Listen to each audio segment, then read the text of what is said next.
Well, Judge Hesselink, I really appreciate your coming today and taking a few minutes to talk to the voters of Otsego County. I kind of wonder, I understand that you have been serving and living in the community for 30 plus years. Why don't you just tell us a little bit about raising your family here? Well, thank you, Marcus. I do appreciate your help in putting this together for us and agreeing to moderate and using your facilities and raising some of these issues for the voters of Otsego County. My wife and I have been married for 39 years. We've spent the last 33 years here in Otsego County. We've raised all 4 of our kids here. They've gone through the Gaylord High School system.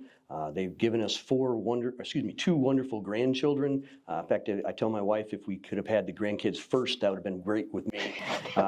We have volunteered in the community. We won the 2005 Volunteer Family of the Year Award. We volunteer at our church, Evangelical Free Church, where I've been a leader of music and teaching in the small groups.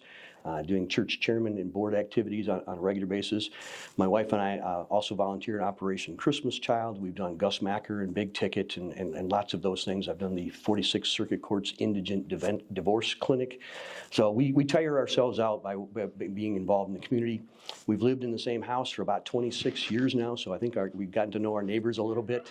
This is our home. This is where we grew up, our kids grew up, and we consider this to be our home, and it would be a privilege to be the probate judge in a hometown. Great. Help us understand what's the importance of a probate judge and, maybe a little bit about what their duties are. Yeah. The probate judge really is the people's judge. If you're going to go to court in Otsego County, probably about 75 or 80% of the total people that go to court are going to go through the probate court. The probate court is also involved with the district court, so there's 2 different sides to it. The probate deals with wills and estates of people who have passed. They also deal with juveniles, abuse and neglect or delinquency, and then they also deal with guardianships and conservatorships, and that's about 10% of what the judge actually does as far as the caseload. The other 90% is on the district court side, and about 60% of that is criminal cases, and then the other 30% is civil cases, landlord-tenant, small claims, civil suits involving less than $25,000. And the reason those things are important is because that's where the people are going to be involved. And so a judge in probate and district is going to make decisions about who goes to jail, whether or not your kids are taken out of the home or put back in the home, who gets the dearly departed's things, and it resolves issues that involve the family. And those are the most important decisions that a judge can make. Those are closest to the individual. Absolutely, closest to the heart. Yeah, closest to the heart. So, explain to me a little bit about your legal background, your experience. You're our judge. That's true. Right now I'm working as a tribal court judge, which is basically doing the exact same work as the probate judge and the district court judge. So I have a criminal court docket. I work in a sobriety court. We call it healing to wellness.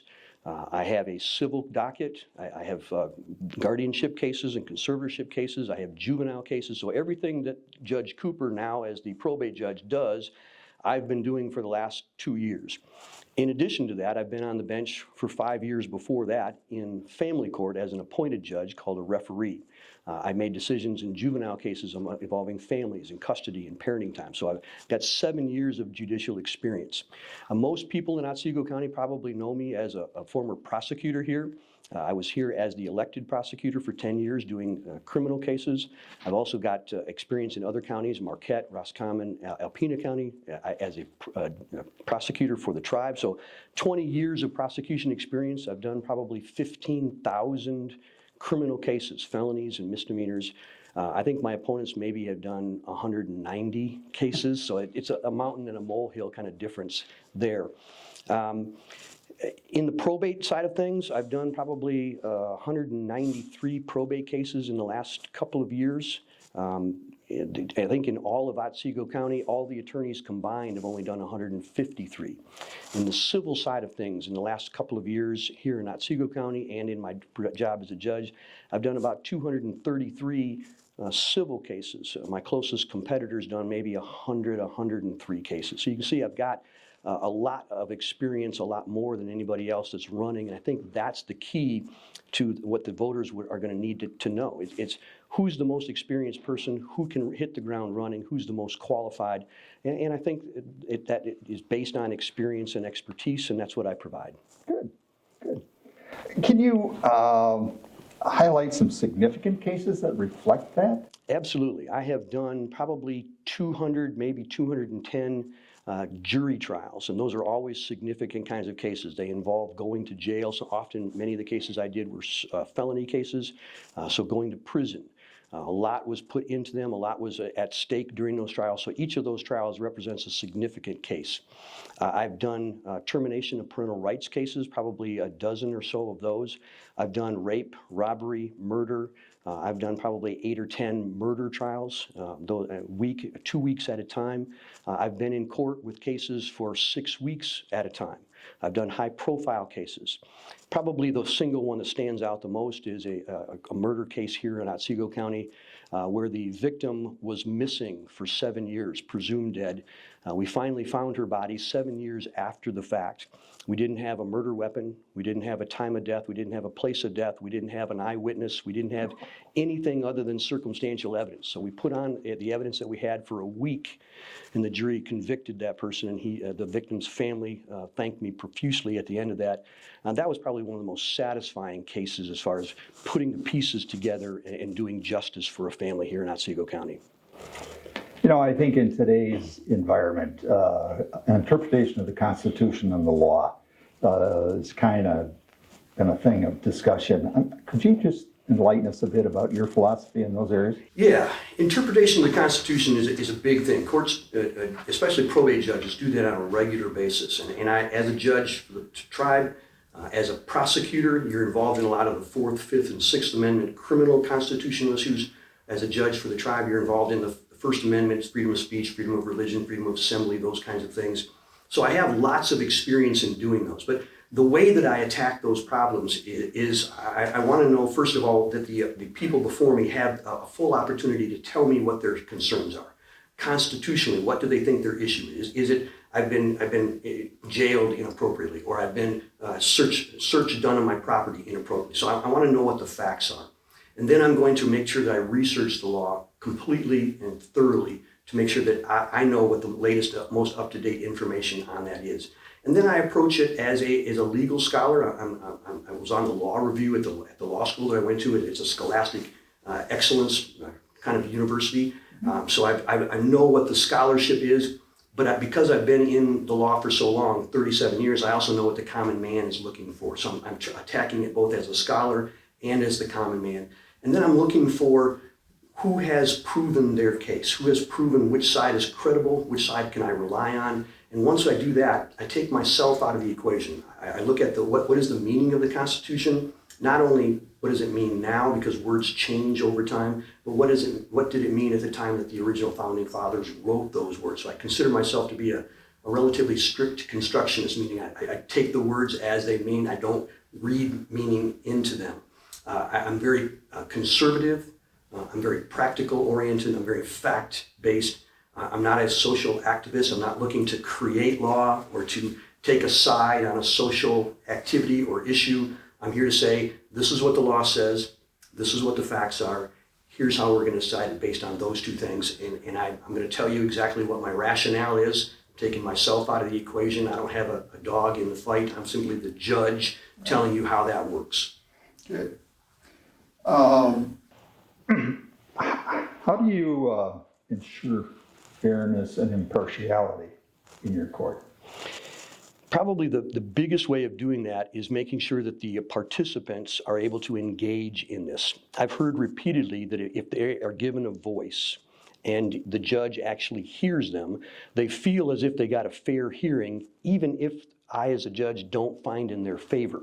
So what I do is I engage with them, I educate them first. I say, this is what the law says. Here's what the standards of what you're going to have to prove are. Here's how we do things in the courtroom. Because not everybody has a lawyer, and they don't always know exactly how that process works. So I make sure that they feel comfortable, or as comfortable as possible, in a courtroom so they know what to do.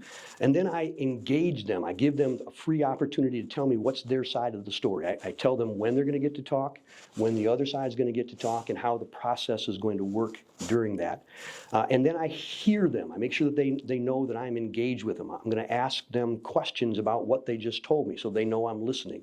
I'm going to repeat back to them some of the things that they have said, and I'm going to tell them, all right, I heard you say this, so they know that I'm actively engaged with them. So I educate, I engage, and then I explain to them, all right, you told me this. This is what the law requires, so I'm going to put those two things together, and here's what my decision is going to be based on a rational basis for what you said. I'm not here to put my own spin on things. I'm not basing things on popularity. I'm not basing things on what the politics may be of this particular issue. I want them to know I heard them, they had their day in court, and now here's what the decision is, and here's why I made that decision. You know, it kind of leads me to this question. It's trying to, how do you remain unbiased? Obviously, you have personal view, Yep. but you're in court. So how do you remain unbiased and free from conflict or of interest and influence? Yeah, a judge takes an oath to make a decision impartially and fairly. And I take that very seriously. As a prosecutor, I made a decision not to engage with the local bar association, to keep my distance from them. Not because they're bad people, not because they're doing anything wrong, but I wanted the public trust. I wanted them to know that I'm making my decisions as a prosecutor, not because it's in the good old boy network, but because I'm doing it out of what the law says, and so they can trust me.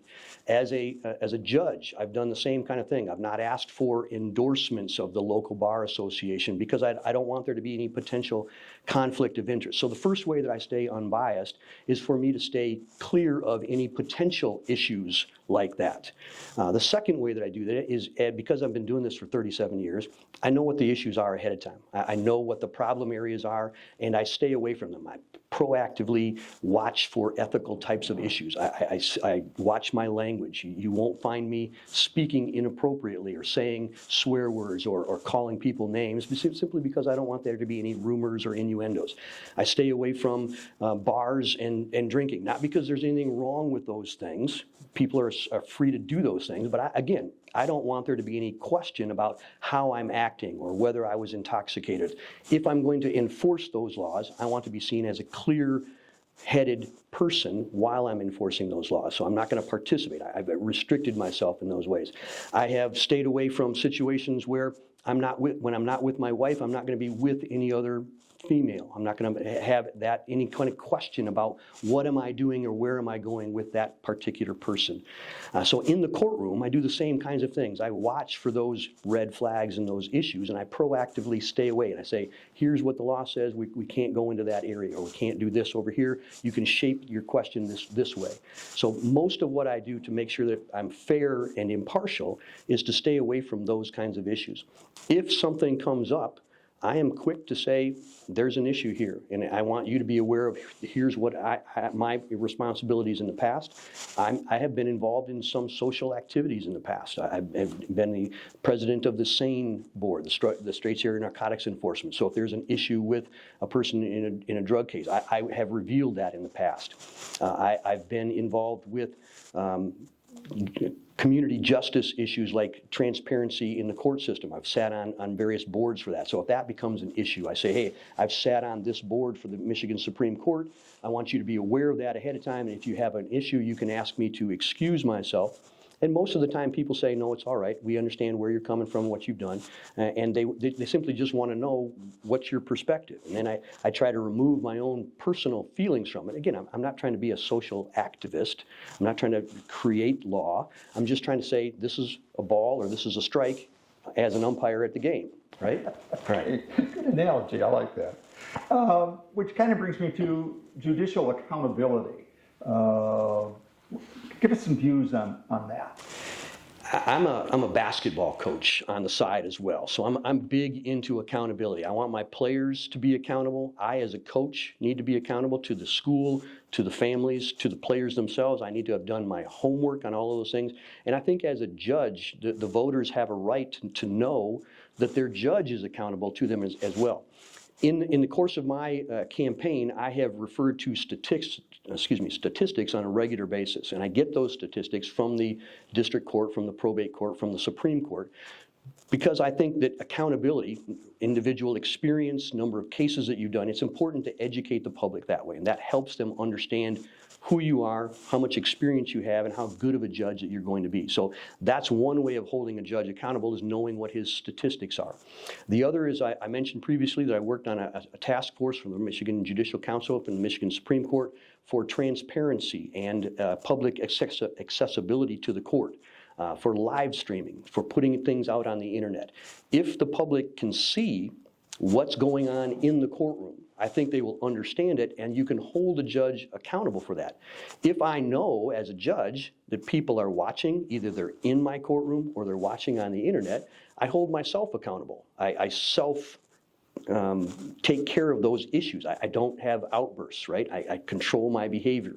I control other people's behavior a little bit better. So I think anytime that you know that somebody's watching, a supervisor, a friend, a person in court, you restrain yourself. And I think judges need to be able to do that as well. So one of the things that I plan on doing once I'm elected is to make the internet available. Now you have to balance that with privacy concerns. There are some cases that should not be on the internet. Juvenile cases, some neglect cases, maybe some criminal sexual conduct cases. But there are ways of opening up many more of those cases to do that. And then I want people to be able to come into the courtroom. It's a public courtroom. In the past, and the court has done surveys of what when you came to court, how did it work? Did you feel comfortable? Were you given enough information? Did you have enough background ability to be able to come into court and do it well? So I want to learn from those things, continue to do those things, and make the courtroom, because it's the people's courtroom, make it as open and inviting as possible. Okay. We touched on it a bit, but judicial independence in our legal system, what are your views and how important is it? Yeah. A judge, especially a judge, out of the three branches of government, has to be the most independent. The legislature is kind of tied to public opinion, because that's what they do. They create laws based on what public opinion is. The executive branch enforces laws, but they are also influenced by what the community wants, what they want to be enforced, what they don't want to be enforced. The judiciary has to be that independent voice that says, not what does the public want, but this is as far as the Constitution can go. You violated it here. You have to be able to say no. And you have to do that in highly public ways. So you have to be nice about it, but you also have to be able to put your foot down. I've learned to do those things for the last 37 years working in a trial experience. I've been a prosecutor for 20 years. I've been a defense attorney for 15 years. I've been in the public eye, in the fishbowl, if you will, for that long a period of time. I'm doing it now as a tribal court judge. Every day I'm working about and doing independent things. The tribal council, the legislature, if you will, says these are the areas that we want you to work on, and I have to say sometimes no. That's outside of the constitutional issue, or that's outside of the statutory issue that you've done, or you've made a mistake, and so we have to rectify that, and you have to go back and redo this statute.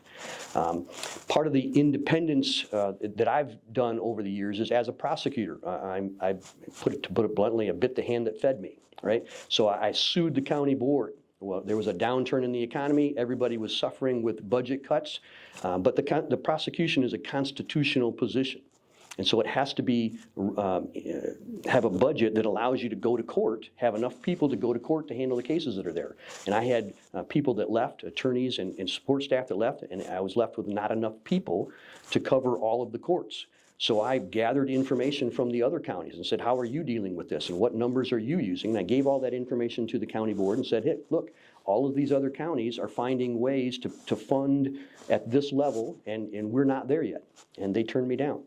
So I said, I'm left with no other alternative. I'm going to have to sue you. And they said, go ahead.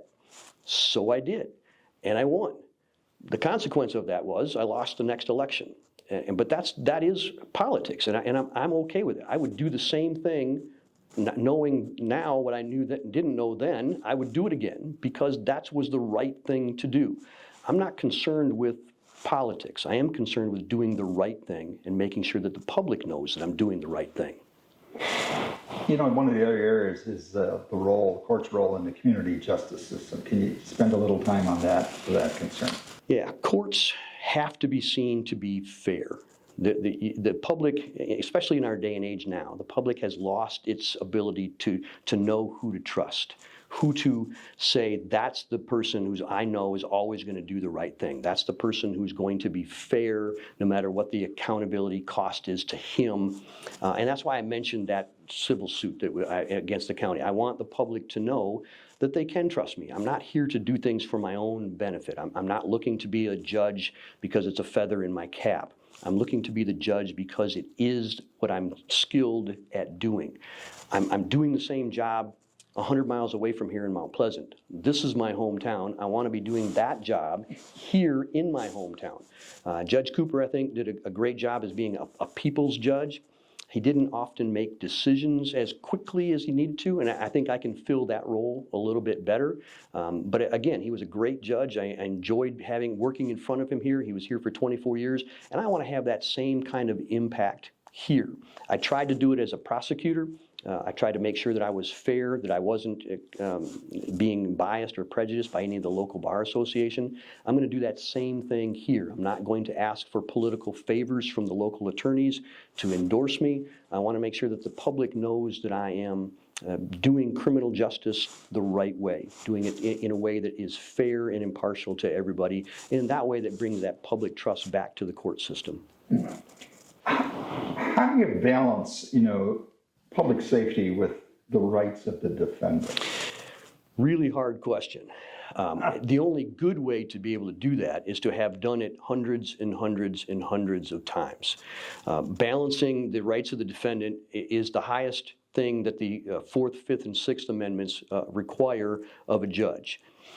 But the Crime Victims' Rights Act in Michigan, which is also a constitutional rule in Michigan, gives the victim a very large say in what the court case and the outcome of the court case should be. Now, obviously, the prosecution's discretion is in there, the judge's discretion is in there. The only way I can say to balance it well is to, at the beginning of the case where it's the defendant coming to trial and either pleading or having the jury or the judge decide the case, is that his rights have to be protected the most. That doesn't mean the victim isn't protected, but the defendant's rights have to be protected the most during the process of determining is he guilty or not. Once that has been decided and there's a guilty verdict or a guilty plea, now it's the victim's turn to have their rights be preeminent at that point. The judge is still kind of balancing those things. Often a victim's family, for obvious reasons, wants a pound of flesh. And they're emotionally involved in it, and quite frankly, it's appropriate for them to feel that way. The judge sometimes, though, has to say, that's not what the law allows. This is the maximum that I can go because there are rules that cover that kind of situation. And so the judge has to be the umpire between those two extremes. The defendant doesn't want any penalty. The victim's family wants a lot, and understandably so. But the judge has to say, all right, here are the limitations both ways, and I'm going to make my decision within those limitations to do this. And again, I go back to educating and engaging and explaining those things with them. So it's based on experience. It's based on what the individual defendant did, what the individual victim wants. And then finally, the last areas that I look at, was this a mistake? Was this evil? Was this something that I can correct? Is there any treatment options for that? Or do I need to really hit the punishment angle for this? And maybe I need to do a little bit of punishment first and then treatment afterwards. Probably the hardest thing to learn as a judge is that just bringing the hammer down doesn't always make the best fit for the long term. And what I mean by that is if I simply warehouse somebody in jail or in prison, they simply learn to be a better criminal. So when they get back out, they do it even worse than they did it now. So often in the long term, I do have to do something about the criminal aspect of it, the punishment aspect, the deterrence aspect, but I also have to get that person into treatment. I have to let the counselors do their thing and make them understand how to change their behavior. And that comes from an experienced hand watching what's going on. And that's what I bring to this. Most of the other opponents that I have, don't have anywhere near the criminal experience. Some of them haven't been in court in 10 years. Some of them have never been in the criminal court. So if you want, as a voter, if you want to know that you're going to have the best possible hand on the tiller, that's what I offer. Great.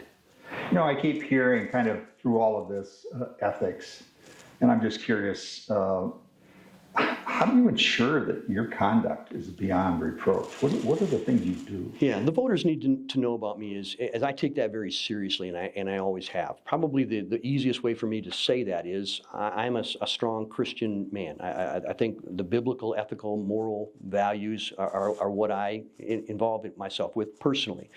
So I'm a person who believes in the golden rule. You know, I believe in love, treating your neighbor as yourself, those kinds of things. I believe in doing justice, loving mercy, and walking humbly with your God. I think that keeps me on the straight and narrow. I pray daily like Solomon did for the wisdom to do justice.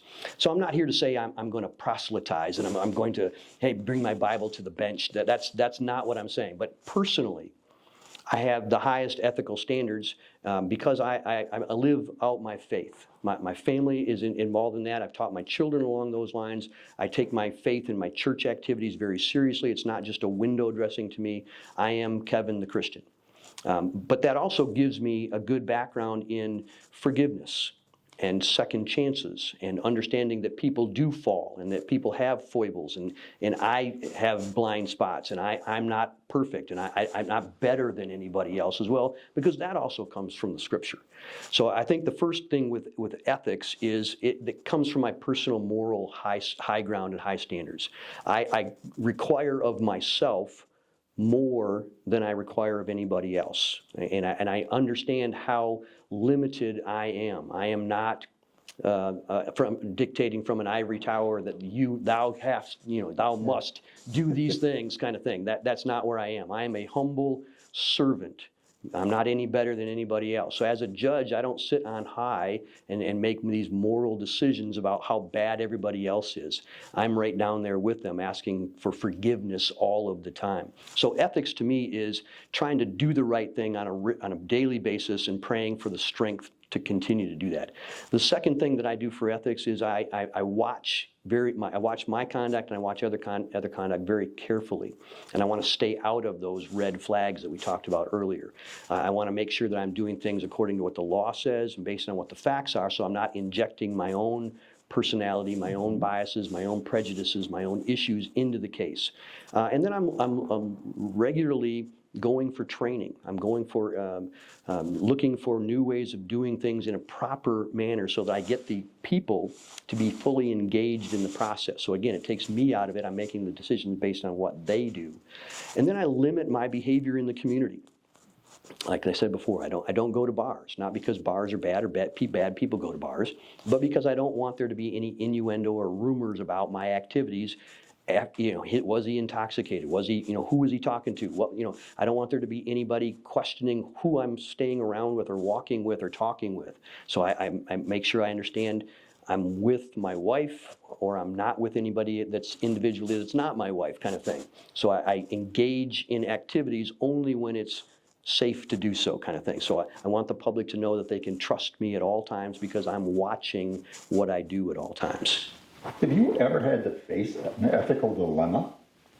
And maybe if you did, what were some of those circumstances? Yeah, the ethics that come up as a prosecutor are politics and people saying things about you all of the time, that you were here, you were there, you made this decision biased and prejudiced. I have people come into my courtroom all the time, and they don't like the decisions that I make. And so they leave calling me biased or calling me, because I'm a white man on the bench in an Indian reservation, they call me racist. And part of that is living with, it's politics. People say bad things about you all the time. I've been called much worse than that in the local papers when I was a prosecutor. You learn to live with it. I call it rhinoceros skin. You just have to learn to go with what they're saying. I know it's not true. The people that I love know it's not true. I can't help what their opinion of me is. So some of the ethical concerns people raise simply aren't true. I know it. The people that I love know it, and that's enough for me. Are there any last comments you'd like the voters of Otsego County to hear? The biggest thing for me as a voter is that what I want you to know is you can trust me, and you can know that I am the most experienced person in Otsego County for this job. I have done this job for the last 2 years as a tribal court judge. I've done the exact same things that Judge Cooper has done criminally, civilly, probate-wise. I bring the highest level of expertise in criminal cases. I've done 15,000 criminal cases. My opponents have done maybe at 1% of that. I've done probably double the probate cases in the last 2 years than anyone else has. I've done probably triple the number of civil cases that anyone has done. If you are looking for someone who can start from day one and to hit the ground running and do a great job for you, then I'm the man for you, and I ask for your vote on August 6th and then again on November the 5th. Thank you. Appreciate your help, Marcus.